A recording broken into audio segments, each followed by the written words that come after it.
Okay. All right. We're live. Hello, everybody. It is Friday, June 23rd at 6 p.m. Central Time.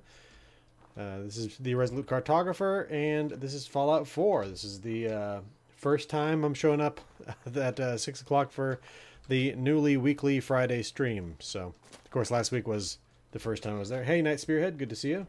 Last time was the first time I was at 6 p.m. on a Friday, but that was kind of just when it would fit. Now it's scheduled. So, we're here outside the Boston Mayoral Shelter because that is the content that will be covered in the next lore video. I was hoping to get that out today, but the timing just did not work out that way. Every year I produce jams and jellies and pickles that I make for Christmas gifts. This year I'm doing a seasonal thing where I did some stuff this winter, I did some stuff earlier in spring, and I've just now started my summer canning. And so I just was over the past couple days canning peach and rosemary jam. I actually drove out to Fredericksburg, Texas to buy Fredericksburg peaches to make into this peach and rosemary jam, and I was working on that the past 2 nights, and that stuff's done now. But that didn't actually stop me from capturing all the video and exploring this place as thoroughly as I need to. The thing is that I just need to make the actual script and record the audio and then put everything together. Oh, your mom used to can stuff too? That's neat. So let's go ahead and take a look at this place. So as the name suggests, it is the Boston Mayoral Shelter. And so obviously the shelter for the mayor of Boston. I looked it up. I want to look up actually a little bit more about the real world Boston to see if there is or was a Cold War shelter specifically meant for the government of Boston. Because it's entirely possible that they had a shelter for that. And I'd like to know if they did, where it was. Of course, they may not talk about that because it may be one of those things where, like, after 9/11, a lot of security stuff got tightened down. So it may well be that they even had a Cold War shelter that they talked about, but they don't talk about it anymore ever since they increased security in massive cities like Boston, New York, Washington, D.C., stuff like that. Anyway, though, I did find out that the mayor of Boston does not have an actual set residence. Like, for example, New York City, I know they have Gracie Mansion where the mayor lives. I didn't know if Boston had the same sort of thing where there's like a mansion that the current mayor lives in and then moves out whenever they leave office. They do not have that. What that means is that the mayor of Boston could effectively live anywhere in the city of Boston. I found that the closest location, first of all, the Boston Mayoral Shelter is right here just outside of Natick.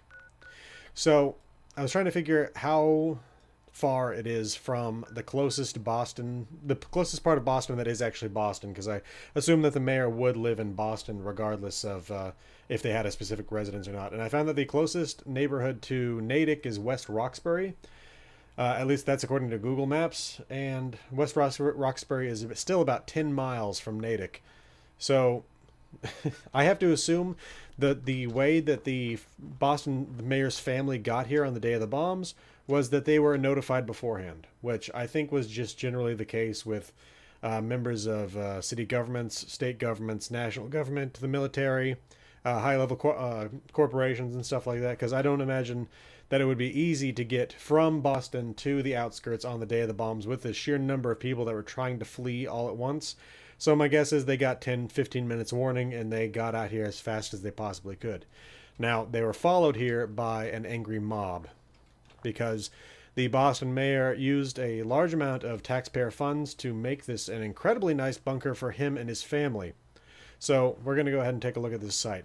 Now, I decided to go through... Yeah, one of the shelters thought out in terms of location. Now, I decided to go through and count all the skeletons, and I've got my count here, my tally of skeletons. And so I found that there are, 11 soldier skeletons, 2 scientist skeletons, 1 member of staff, 10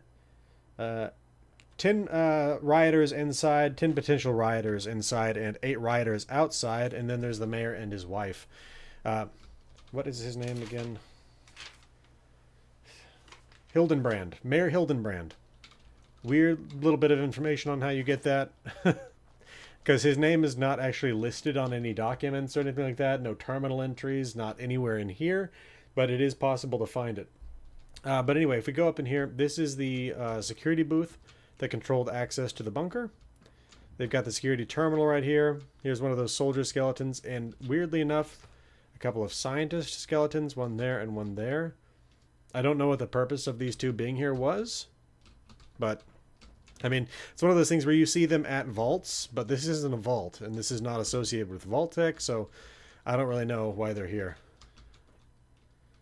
So my understanding is the television series did film some things on location. I saw some sets that they actually took where they took some old storefronts and they turned them into things like a super duper mart. So there is some of that stuff, but I'm sure there's going to be stuff on green screen as well. I'm really looking forward to that. I'll say I'm looking forward to that with, I don't know, anticipation, but there's part of me that also fears it because of how poorly a lot of other licenses have been treated lately. So if it's treated like what's it called? The Last of Us, I'll be happy. If it's treated like Lord of the Rings, I will not be happy. So we'll just have to see how things turn out. Now this terminal, the only thing it gives you, that you have on it is that it grants you access to the bunker, which is kind of weird when you consider it. When you consider how large this structure is right here. You can compare this to basically any other shelter in the area, like vaults. The vaults have a little control room that's half this size, if not a quarter of the size of this structure right here. I don't know what all the rest of these computers are for and stuff like that. Along with that, like you compare this to a Free States bunker, which has basically the same structure on top of it. And those things just have a terminal on the outside of the structure. It's just kind of strange that they went ahead and built like a full-scale booth there for this thing. Anyway, though, you can see the front loader from the riders. They tore the door down. They beat their way in. They killed the soldiers that were guarding the entrance. And we got even more dead here. Now, I don't know if the heads are missing from these skeletons on purpose, or if it's just something where, you know, physics-wise, they fell off and fell through the world, or if we should assume that these two were killed by headshots. But anyway, let's go inside the bunker itself.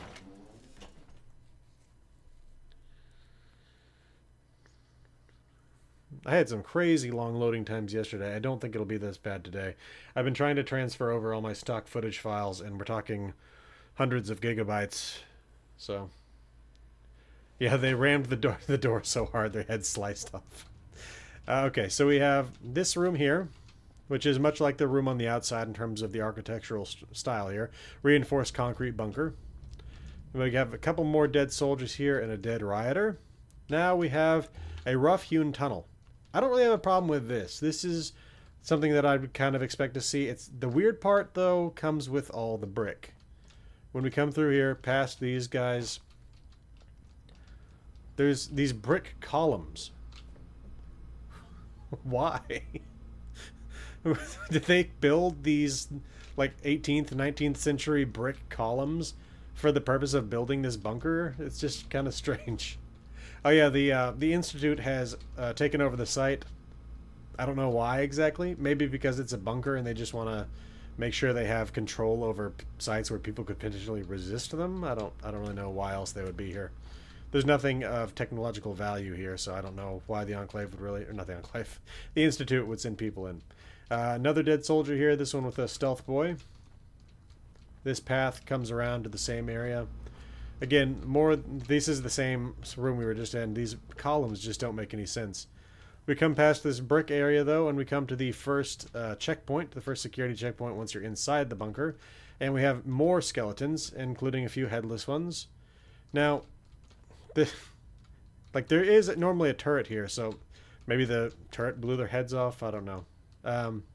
This terminal right here controls the turret. So if we come through here, we have an elevator. So let's go ahead and head up the elevator, or down the elevator, actually. Yeah, Institute is Enclave, confirmed. Okay, now there's a gas leak down here. I managed not to set it off. If we look down here to the right, there is an entrance to a secret tunnel.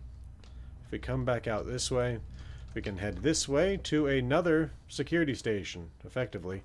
I mean, there's multiple turrets here. Along with that, there's this security cage with supplies inside of it. This terminal controls access to the cage, but not the turrets. My guess as to why it doesn't control the turrets is because it's within their firing range. Like, there's no way to access this thing without getting shot at. So I would guess that's why they didn't bother to put the turret access on that. If we come back through here, I like that this whiskey bottle here where you're supposed to have a fire extinguisher. I didn't notice that before. I like that. If we come back this way, we arrive in the residential section of the vault. Not the vault. The shelter. And we got a little dining area here. Got like a den with a kitchen. And then we got what I assume to be food storage. 2 areas of that. If we come a little bit further back here, we have a skeleton with a bunch of cash around him. And let me turn on my UI. The HUD, I mean. Okay. So inside the suitcase, you have the Boston Mayoral Shelter safe key. There's a safe within the mayor's bedroom that opens. I've already unlocked it because I found that before I found the key. If we come back through here, passing through the den in the kitchen, we find the lounge with the bar and a couple of seats. Now we can head down here where we have this hallway that connects to all the living areas. So right here we got a laundry room, the mayor's bedroom and his wife, along with that their baby. Weirdly enough, even though they have their own TV in here, they only have 1 chair. I guess the stool was for her. I don't know. Maybe the stool was for him and she was the one who sat in the chair. I don't know what the dynamic of the relationship was. If we come back through here, we got the bathroom with the mayor dead in the tub here. Typically, you would find a holotape right here where he's saying his goodbyes. If we come back through here, we have another bathroom. And then right down here, we have the kids' room. Now, this was a remarkably intact synth that I managed to kill here, a Gen 2 synth. I don't know why so many of them have so much of them missing, but this guy was remarkably intact. If we come through here, though, three beds, which makes me assume that maybe they had 3 kids, 2 rather small ones, and a taller kid. So maybe a kid in their teens and a couple of younger kids. We also have IMD spelled out here in blocks. I don't know if that's supposed to mean anything. Okay, coming down this hallway further, we have the staff bedroom with 4 beds and bunk beds. A security station here. Well, not a security station, a security closet with some more supplies. And there's another holotape that spawns right in here where one of the members of the staff talks about finding the mayor's body and basically locking the body in the bathroom. Another bathroom here. And so we have a total of 3 bathrooms. I think that... Let me take a look at this just to confirm this real quick. Yeah, okay, so this is the women's bathroom. Is it actually listed? Okay, it is listed on the wall. I didn't even see that before. There we go. We have a women's bathroom. We have a men's bathroom. The urinal is how I knew that. And then we have the bathroom that belonged to the mayor's family. At least I assume that's what this is. I guess it's all. This is the men's bathroom. Okay. I don't know then. Maybe this is the men's, the women's, and the staff bathroom? I don't know. I don't know. Anyway, 3 bathrooms total. Let's head down this way. And we have this area in here, the locker room. And the locker room served the rec room. And along with the rec room, if we come over here, we have the utility room. This is where you can find the mayor's wife. And she has her own holotape here. And now if we come out here... okay, come here. Alright, got a cat. Now then. This is where the Deathclaw lives. The Deathclaw made a home up here. Yeah. You'd think, but the one it's not unmarked, it just says restroom on it. But the thing is, it has all the markings of a men's restroom or of like a unisex bathroom. But anyway, so if we come up here, you have this hole that apparently goes up to the Commonwealth, and down here we've got a dead Brahmin, a soldier with a fat man, an ammo box. Now, I counted this soldier's skeleton as one of the guards of the vault, the shelter, but I don't know why they would have had a fat man down here, and along with that, I don't think that the Deathclaw brought them up here and ate them, and I don't think that the tunnel existed before. I don't know exactly how to explain this stuff exactly. So I think that this tunnel is a latter addition from a Deathclaw, that they dug the tunnel out themselves. But I don't know how to explain this skeleton here. If it's just completely unrelated to this shelter, I don't know. It's entirely possible that it's a gunner that the Deathclaw killed and brought down there. Over here we have some sports equipment. And if we come over here, Nuka-Cola machine. But around this corner we have the other end of that secret tunnel. And this one actually is something you can open and close with this button. Yeah, and maybe, but I mean, at the same time, I don't know. It's difficult to say because it's clear that this area has been used by a Deathclaw. So, well, I mean, I don't think that the Deathclaw killed anybody here in the shelter at the time. I don't think Deathclaws were a thing quite yet. I mean, I still need to look more into the lore of Deathclaws because I know that the Enclave did eventually experiment with them. And I know they're around by the time of Fallout 76, obviously, and that's just 25 years after the bombs. So, who knows? But we got more dead synths in here. Then we got a couple of skeletons here. I don't know if these were rioters or members of the staff that tried to flee this way. We also got one of those little symbol monkeys back here. And a bottle cap mine. The weird thing about this tunnel, now I assume that what this tunnel is a secret exit in the case that the shelter is overrun. But if you go through this thing and you follow it to the other end,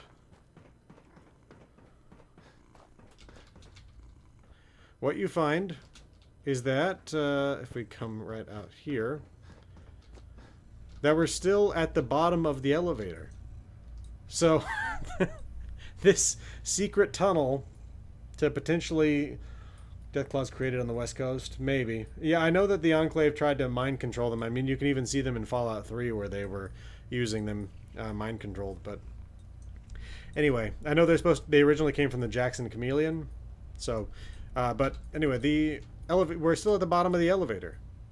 So this secret tunnel to potentially help the family escape still brings them out at the lowest level of the bunker, just outside the residences on this side of this security station. So I don't know exactly how useful that tunnel is. Now, I think, honestly, the reason that the tunnel exists the way it does is that it was part of Bethesda's change in their way that they designed dungeons, and that ever since Skyrim, they tried to make it so that you would have just a quick path back out of the dungeon once you had finished the content within. And that tunnel, you find it right after you kill the Deathclaw, which, I mean, is the boss of this dungeon. So, yeah, classic Fallout escape plan. Escape back into the same level of the bunker. So, again, as I talked about when we were first entering the bunker, this was all paid for by the taxpayers. And that's why the taxpayers were upset. At least that's what the holotapes relay. That they were mad that the mayor spent all this taxpayer money on this lavish shelter for just him and his family. So I guess that's the reason they were assaulting the bunker. Now, my assumption would be that they were assaulting it both because they were upset with the mayor, but also because they wanted to use the shelter themselves, given that a nuclear war had just happened. So the mayor has this comment that he says, why don't I go ahead and head back to his spot, and why don't we play his tape? Because his tape, I don't know, he's got a weird thought process here. Mayor's goodbye. Hi, sweetheart. I'm sorry it had to end this way. I tried to build a place where our children could live comfortably. You know, I'm a family man, and know our children come first. I'd do anything for them, even at the expense of taxpayers' money. The mob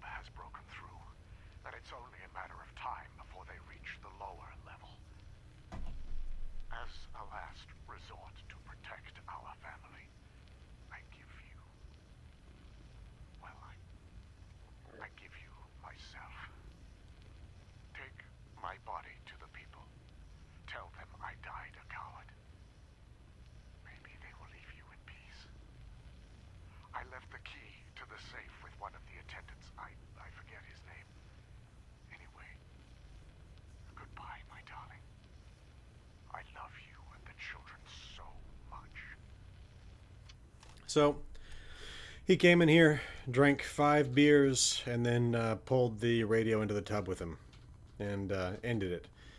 Now, he seems to have thought that if they had given his body to the mob, that they would have just walked off and left the family in the shelter. I don't think that's the case. I think that if there was any possibility of using his body in this way, it would have been... I don't think he went insane from isolation, because, I mean, they were only in here for... I don't even know if it was even 24 hours. I think that he was freaking out because he knew that the mob was breaking in. It wouldn't be long before they got in there. And once they got in there, they were going to kill him, probably his wife and his kids. I think the only real way that this stuff would have worked out for him is if they'd given his body over to the mob and basically been like, hey, just let us leave. The shelter's yours.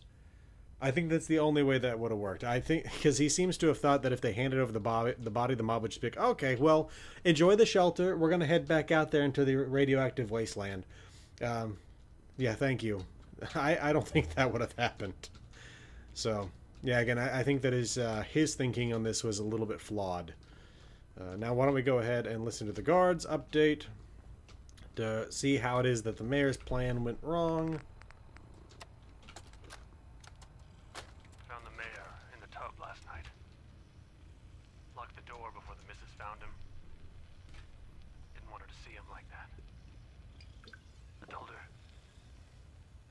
I told her he'll be back soon and not to worry.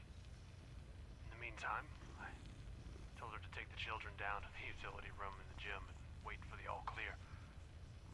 Situation's getting out of control and we're outnumbered. It's only a matter of time before this place falls into chaos. So, he didn't bother to listen to the holotape. He didn't know that the mayor had intended to use his body as a bargaining chip. And so he just locked the body in there and tried to hide the mayor's wife. Now, if we go down here, we can again find the mayor's wife down here in the utility room. And I will play you her holotape.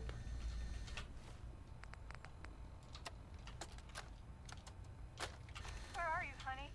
I've been told to take the children to a safe place near the gym. Are you okay? The children are scared. This whole situation is my fault. I convinced you we needed all of this stuff if the worst ever happened. Now look at what's happening. All my fault. When you come back... Oh, hold on. Looks like the little one's hungry. It's okay, baby. Don't cry. It's okay. Mommy's here. Listen, when you come back, let's get out of here. Let them have this place. We don't need it. Love you, honey. Of course, he was already dead by that point. I don't know if you could hear it, but you can hear her baby crying in the background. Now, I know that Bethesda is not very... They don't put children's skeletons into games very often. You do occasionally find them here in Fallout. But I will say that it's only her skeleton here. There is no baby skeleton. So here's my hope as to what happened. The mob stormed in here. They found the mayor. Well, they couldn't actually find the mayor. The door was locked there. They found his wife. I don't know if she killed herself or if they killed her. But my hope is that they spared the children, took the children with them when they left. Now, I don't know why they wouldn't have used this shelter.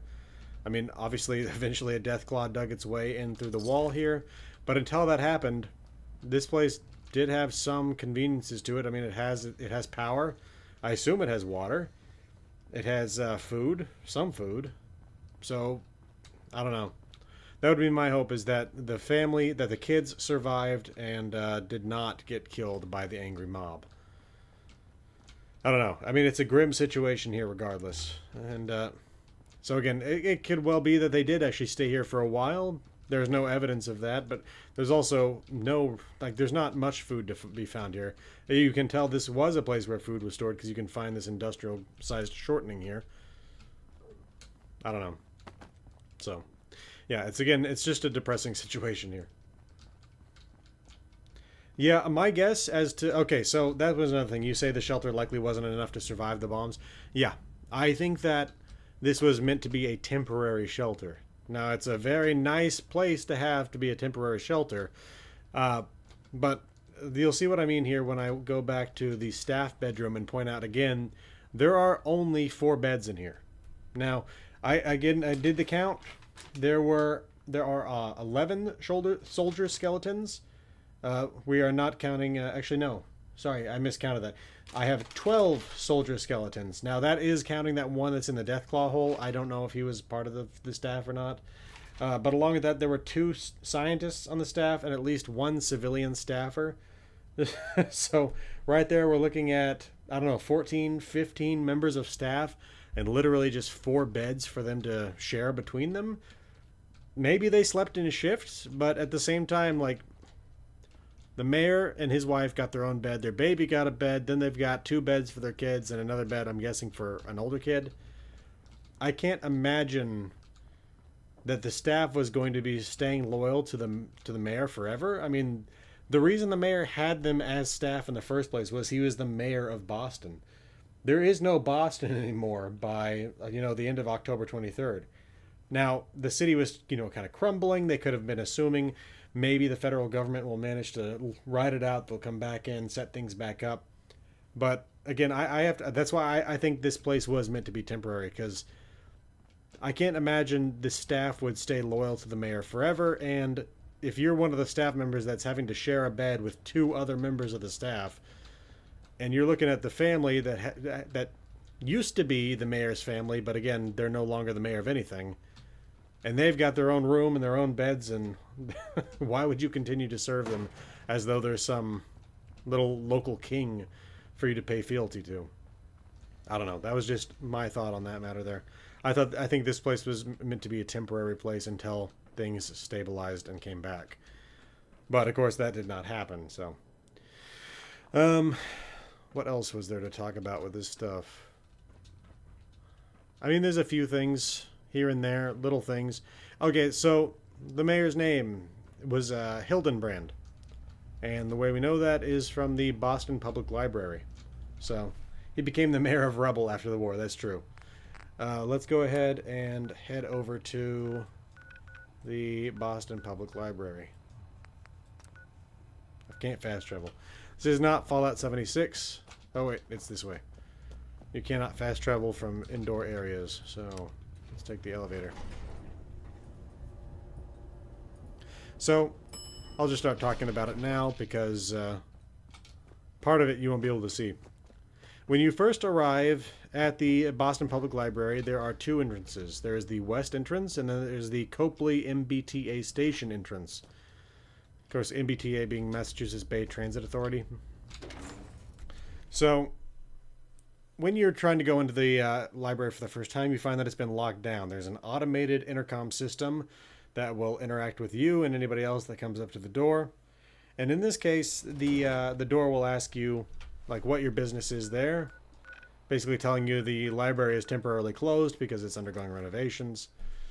But you can, with a speech check, tell them that you are a member of the staff of the city, part of the city government. It'll ask you then for your ID code, and if you correctly answer 1, 2, 3, 4, 5, 6, it welcomes you as the mayor of Boston.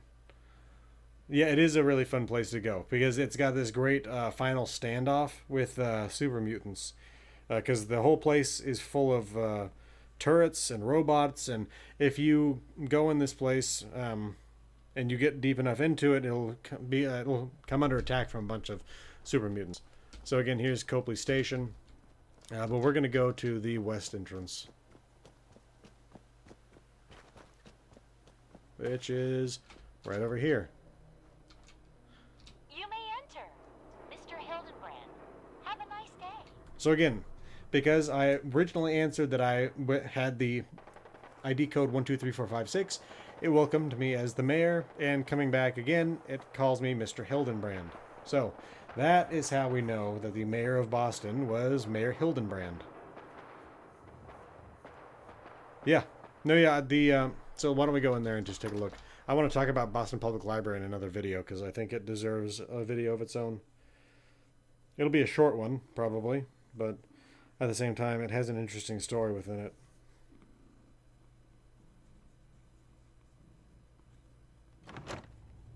Okay. So we have the remnants of the super mutant attack here. And what little bit of the defenses still remain. But effectively what you had in here was a group of people that were dedicated to the preservation of human knowledge. And they were in here in the Boston Public Library trying to get a hold of it. Now we have Curator Givens here. And they were trying to protect the library from basically people destroying it. And so they've got this little security closet back here with all this food and ammunition and weapons and stuff like that. And we've got Curator Givens' terminal right here. Givens log from May 3rd. Yeah, Brotherhood of Steel knockoffs without the power armor. And also, well, no, because as far as we know, their entire thing was the preservation of human knowledge. We don't know that they helped anybody else out. So, much like the iteration of the Brotherhood in Fallout 4. It's getting more and more difficult, but we were able to get a hold of a few more books today. While I was scanning them in, I overheard Dalen telling Shelby that we should just compress the archives now and get out of here. I thought about smacking upside his head, but I don't blame him for wanting to cut and run. It's been tough, and we've lost so many. But it's all worth it, right? I mean, if we don't protect the knowledge stored on these machines, who will? Again, much like the Brotherhood's ideas. May 21st. I told them they could leave whenever they wanted to. I'm not going to force them to stay. If they don't believe in what we're doing here, it's better if they just get out of our way. If we don't collect everything, then what's the point? And June 18th. We lost a few more, including Shelby. She'll be missed, but I know she wouldn't have had it any other way. What we're doing here, it's important. There are still a lot of books left. This knowledge will help all future generations. It's up to us to keep pressing on. Scribes in the making, indeed. Givens log from August 5th. I can't keep the bots repaired anymore. The mutants are hitting us at least once a day. Unless we get help, it's only a matter of time before they wipe us out completely. This may be the last log I write. If it is, all I ask is that the person reading this does the right thing. Help us protect the information stored on the computers in the data room. The key to the storage room is behind the terminal. There are some supplies you may find useful there. Please only use them if you're going to further our cause. Daisy has a side quest here, you say. I'll have to look into that. And again, there's turret and Protectron control there as well. Good neighbor. Okay, yeah, I'll definitely look into that. Because again, I feel like this is a neat little story here. It's its own little self-contained bit of a story. I mean, it's one of those things where it's like sometimes you start investigating a site and you realize, oh, I'm going to have to talk about 15 different sites here if I want to cover this story properly. In this case, like you're saying, good neighbor, and yeah, very likely, and the Boston Public Library. So yeah, I'll definitely talk to Daisy, and we'll see about that. Now, the next lore video, let me see what that's actually going to be, because if any of y'all are not a member of the Discord is open to the public. There's a link in the banner. And I have a poll up in a channel there. So currently there's a two-way tie as to the next lore video. Fallout 76 lore, What Happened to Point Pleasant, a remake of the original video that I made. And then also Fallout 3 lore. Nope, sorry, that one's not. It's Fallout New Vegas lore, What Happened to Prim. So it's going to be, currently it's going to be between those two.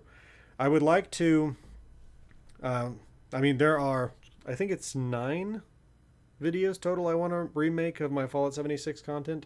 Just because these were videos I made very early on when I was using like less reputable sources than I use now. I also had the video set up to where I basically tried to cover the history entirely chronologically. So I would do real world history and then the Fallout history following it. You know, as though they're a continuum when they're not. I don't know if I've talked about this before. I don't think that there is a schism point in the Fallout timeline where it separates from ours. I think it's effectively an entirely alternate universe, an alternate reality, in which the laws of physics are slightly different than ours, which is why radiation is much more likely to create mutant monsters than to simply kill things.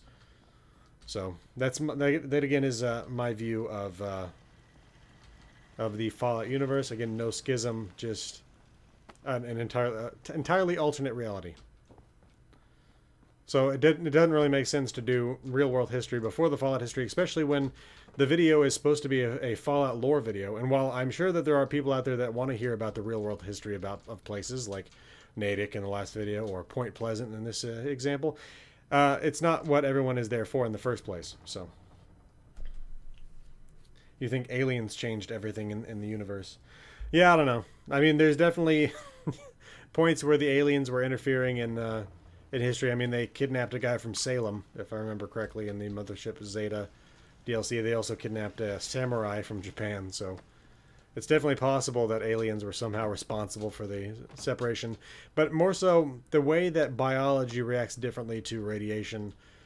I mean, and radiation in general seems to be different in the Fallout universe, so that's why I generally believe with a different set of rules of physics, we're dealing with a different reality rather than just a point where our histories diverge because of some alternate history event. So, let's see. Is there anything else to talk about? I think I've covered the Boston Mayoral Shelter pretty thoroughly so far. Again, I'm hoping to get that script finished ASAP. Now, I'm debating whether or not to release that video as soon as it's done or set up a specific day of the week that I launch videos on. Because, I mean, I know that the YouTube algorithm rewards regular releases of videos rather than sporadic releases, which, I mean, I could definitely use some help with the algorithm.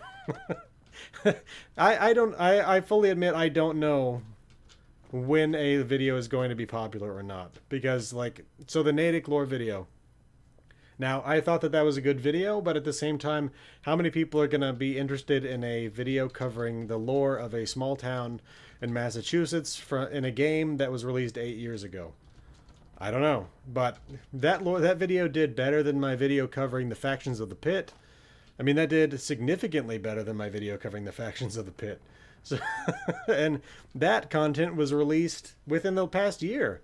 So it's one of those things where I have no idea when a video is going to end up being popular or not. So I'm considering doing things where I finish a video and I wait to release it to the general public on a specific day. Now, I released the last video on a Tuesday, mainly just because it wasn't ready to go on a Monday. I don't know if I'm going to have Tuesday be the day I release videos. I'll figure that out. But again, I'm still debating as to whether or not to do that or not. To release it on a specific day or just release it when it's done. Because, for example, the Natick video, I literally finished it, I don't remember the exact time, but late on Monday night. Processed it overnight, and then uploaded it after having watched about half of it. So that tells you just about how much time there was in between finishing the video and releasing it to the public.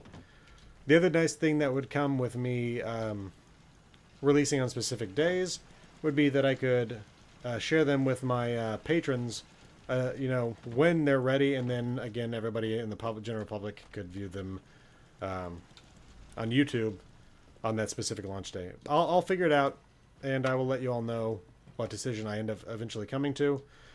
But again, next video, Boston Mayoral Shelter, and after that, it's looking like it's either going to be Prim or Point Pleasant. So we'll see.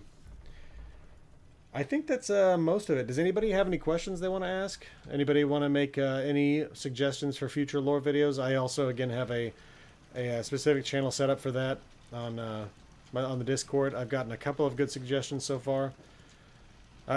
One of them is going to take a lot of work to get done because it was basically showing what happened to the Enclave from Navarro and Fallout 2, and I have played about an hour of Fallout 2 before, and finding out what happened to the Enclave at Navarro, I know from having read the lore, is going to be something where I have to play through the entire game. So that's going to be a lot. Any questions from anybody?